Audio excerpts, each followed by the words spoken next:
దిగుబడుతున్న తరుణంలో as a home మినిస్టర్గా ఈ 2 సంవత్సరాల కాలంలో పోలీస్ డిపార్ట్మెంట్లో తీసుకొచ్చిన కొత్త పరిణామాలు కానీ, అదేవిధంగా ఒక సక్సెస్ స్టోరీస్ కానీ, అట్ ద సేమ్ టైం మేము ఏదైతే ఇంప్లిమెంట్ చేస్తున్నామో లా అండ్ ఆర్డర్ కంట్రోల్ విషయంలో కానీ, ఈరోజు రాష్ట్రం సుభిక్షంగా ఉండాలి అంటే, రాష్ట్రానికి పరిశ్రమలు పెట్టుబడులు రావాలి అన్న ఆ రాష్ట్రం తాలూకా లా అండ్ ఆర్డర్ని బేస్ చేసుకుని ఉంటుందన్న సంగతి తెలిసిన వ్యక్తిగా గౌరవ ముఖ్యమంత్రి గారు ఎన్డీఏ కూటమి గవర్నమెంట్ వచ్చిన తర్వాత ప్రత్యేకంగా పోలీస్ డిపార్ట్మెంట్ మీద దృష్టి పెట్టి అనేకమైన ప్రక్షాళన చేసి ఈ రోజుకి కూడా ఈ 2 సంవత్సరాల కాలంలో లా అండ్ ఆర్డర్ విషయంలో ఎంత పక్కాగా ఉన్నామనేది చెప్పడానికి నిదర్శనం ఈరోజు మన రాష్ట్రానికి వస్తున్న పెట్టుబడులు పరిశ్రమలే ఒక నిదర్శనంగా మనం అందరూ కూడా చెప్పొచ్చు.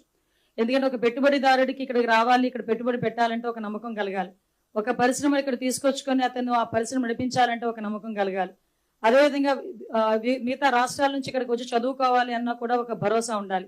వీటన్నిటికీ కూడా ప్రధాన బేస్ ఏదంటే పోలీస్ డిపార్ట్మెంట్ తాలూకా వ్యవహార శైలి, at the same time law and order implementation. Last 5 సంవత్సరాలు అంటే 2019 నుంచి 24 వరకు పోలీస్ డిపార్ట్మెంట్ అంటే ఎలా అయిపోయిందంటే ఏదో ప్రతిపక్షాలు ఇళ్ల దగ్గర కాపలా కాయడానికో, లేకపోతే ఎక్స్ సీఎం వెళ్ళేటప్పుడు పరదాలు కట్టడానికి పరదాలు పట్టుకుని నుంచోడానికో, లేకపోతే అక్రమ అరెస్టులు చేయటానికో, లేకపోతే వాళ్ళు ఏం చెప్తే అది చేయటానికి తప్పించి వాళ్ళకి స్వయంగా వాళ్ళ చిత్తశుద్ధితో వాళ్ళు వేసుకున్న కాకి చొక్కాకి గౌరవం ఇచ్చేటట్టు పనిచేసే పరిస్థితి కనిపించలేదు. కానీ మేము ఇక్కడికి మేము ఎన్డీఏ కూటమి గవర్నమెంట్ అధికారంలోకి వచ్చిన తర్వాత అటువంటి విధ్వంస పాలనకి చరమగీతం పాడాలి. పోలీస్ డిపార్ట్మెంట్ వాళ్ళు ప్రజలకి సేవ చేయాలి, ప్రజలకి న్యాయం చేయాలి. పోలీస్ డిపార్ట్మెంట్ అంటే అది ఒక పవర్ కాదు, పోలీస్ డిపార్ట్మెంట్ అంటే ఒక రెస్పాన్సిబిలిటీ, పోలీస్ డిపార్ట్మెంట్ అంటే ఒక రెస్పెక్ట్ అన్న ఉద్దేశంతో ఈ రోజు మా పోలీస్ డిపార్ట్మెంట్ వాళ్ళు పనిచేస్తున్న తీరుకి నేను ఈ 2 సంవత్సరాల కాలంలో చేసిన ఈ పనితీరుకి నేను ఈ వేదిక మీద వాళ్ళందరినీ కూడా అభినందిస్తున్నా. ఎందుకంటే ఇది మాకు ఒక జవాబుదారీతనం. ఈ రోజు 2 సంవత్సరాల తర్వాత మేము వచ్చి ఇది చేసామని చెప్పడానికి ఏ నాయకుడికైనా దమ్ము ఉండాలి. ఈ రోజు 2 సంవత్సరాల పరిపాలనా కాలంలో ప్రతి శాఖ మంత్రి కూడా వచ్చి ఈ రోజు మేము మా డిపార్ట్మెంట్ లో ఇది చేసామని చెప్పి గర్వంగా చెప్పగలుగుతున్నాము అంటే గవర్నమెంట్ కి ఈ రోజు పబ్లిక్ మీద ఉన్న చిత్తశుద్ధి మీకు ఎలా ఉంటుందో మీ అందరికీ కూడా అర్థం అవ్వాలి. ఈ రోజు మనందరికీ తెలుసు యాక్చువల్ గా పోలీస్ డిపార్ట్మెంట్ కి సంబంధించి ఈ రోజు ఎన్డీఏ కూటమి గవర్నమెంట్ వచ్చిన తర్వాత దగ్గర మనం ఒకసారి మీకు పవర్ పాయింట్ ప్రెజెంటేషన్ కూడా ఉంది, ఒకసారి చూస్తే కనుక మన వాళ్ళు ఒకసారి పెట్టారు, పవర్ పాయింట్ పెట్టారా, ఒకసారి చూసుకోండి. ఒకసారి బేస్ చేసుకుంటే ఈ రోజు మనకి సంబంధించి నేరాల సంఖ్య అంటే క్రైమ్ రేటు సుమారుగా 14.1% తగ్గింది ఈరోజు క్రైమ్ రేట్. అంటే ఓవరాల్ గా 2022 నుంచి 24 వరకు నుంచి 2024 నుంచి 26 వరకు చూసుకుంటే దగ్గర 34,014 కేసులు తగ్గాయి. అంటే ఈ రోజు ఈ క్రైమ్ రేటు తగ్గింది అని చెప్పడానికి ఇది ఒక ఉదాహరణ కింద మనం కూడా చెప్పొచ్చు. చాలా మంది చాలా రకాలుగా మాట్లాడతారు, కానీ ఈ రోజు మా డిపార్ట్మెంట్ చేస్తున్న ఇన్వెస్టిగేషన్ పరిస్థితి కానీ, లేకపోతే ఈ రోజు సీసీటీవీ కెమెరాస్ ద్వారా ఒక ఇన్విజిబుల్ పోలీసింగ్ చేయటం కానీ, డ్రోన్స్ ను ఉపయోగించి టెక్నాలజీ బేస్ చేసుకొని ఈ రోజు చేస్తున్న పోలీసింగ్ కానీ, ఇన్విజిబుల్ పోలీసింగ్ కానీ, విజిబుల్ పోలీసింగ్ కానీ ఈ రోజు ప్రత్యక్షంగా ఈ 14% తగ్గేదానికి, క్రైమ్ రేట్ తగ్గేదానికి ఈ రోజు ఉపయోగపడ్డాయని చెప్పడానికి నిజంగా మేమందరం కూడా గర్వపడాలి.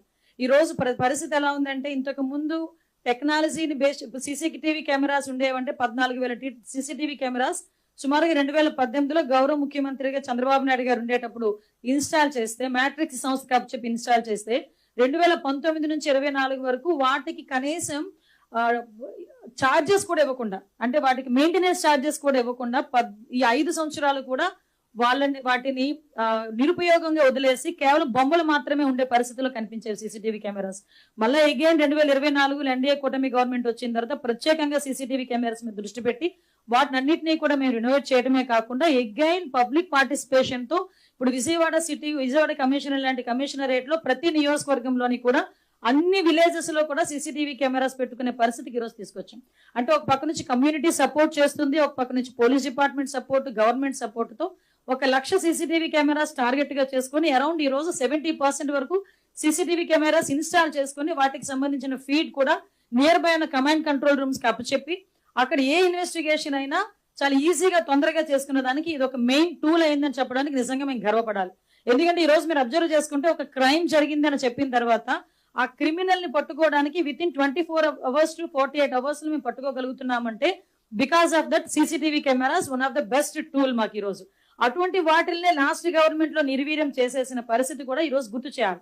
సో అగైన్ మేము ఈ రోజు వాటి ద్వారా ఇన్వెస్టిగేషన్ తొందరగా చేస్తున్నాం, ఎవిడెన్స్ తొందరగా కోర్టుకి సబ్మిట్ చేస్తున్నాం, ఆఖరికి కన్విక్షన్ రేట్స్ కూడా చాలా ఎక్కువగా పెరిగాయని చెప్పడానికి ఈ రోజు నేను హ్యాపీ ఫీల్ అవుతున్నా.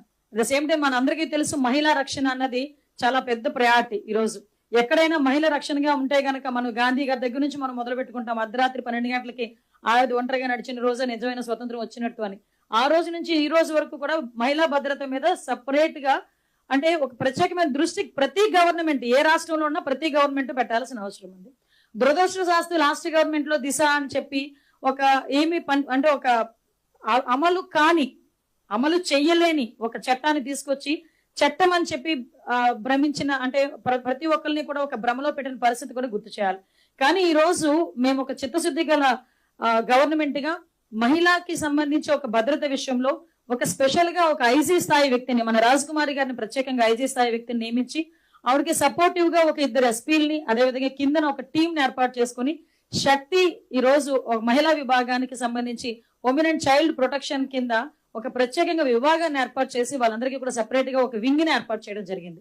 దీనిలో చూస్తే శక్తి యాప్ లో దగ్గర 16 విభాగాలతో శక్తి యాప్ లో కూడా దాంట్లోని ఫీచర్స్ అన్ని ఉన్నాయి. ఈ రోజు వాటితో పాటు దగ్గర 1,55,00,000 మంది ఈ రోజుకి డౌన్లోడ్ చేసుకున్న పరిస్థితి.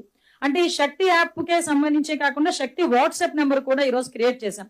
అంటే చాలా మంది ఈ శక్తి యాప్ ని డౌన్లోడ్ చేసుకోవటం ఒకవేళ ఇన్ కేస్ యూసేజ్ చేయటం వాళ్ళకి ఏమైనా ఇబ్బంది అయితే గనక వాళ్ళు డైరెక్ట్ గా 7553485111 నెంబర్ కి శక్తి వాట్సాప్ నెంబర్ కి డైరెక్ట్ గా కనుక వాళ్ళు ఒక మెసేజ్ పంపించినా ఒక వీడియో పంపించినా వాళ్ళు ఏదైనా ఇబ్బందుల్లో ఉండి ఒక చిన్న వాయిస్ మెసేజ్ పంపించినా కూడా ఇమ్మీడియట్ గా మేము రెస్పాండ్ అయ్యే పరిస్థితి కూడా కనిపిస్తా ఉంది.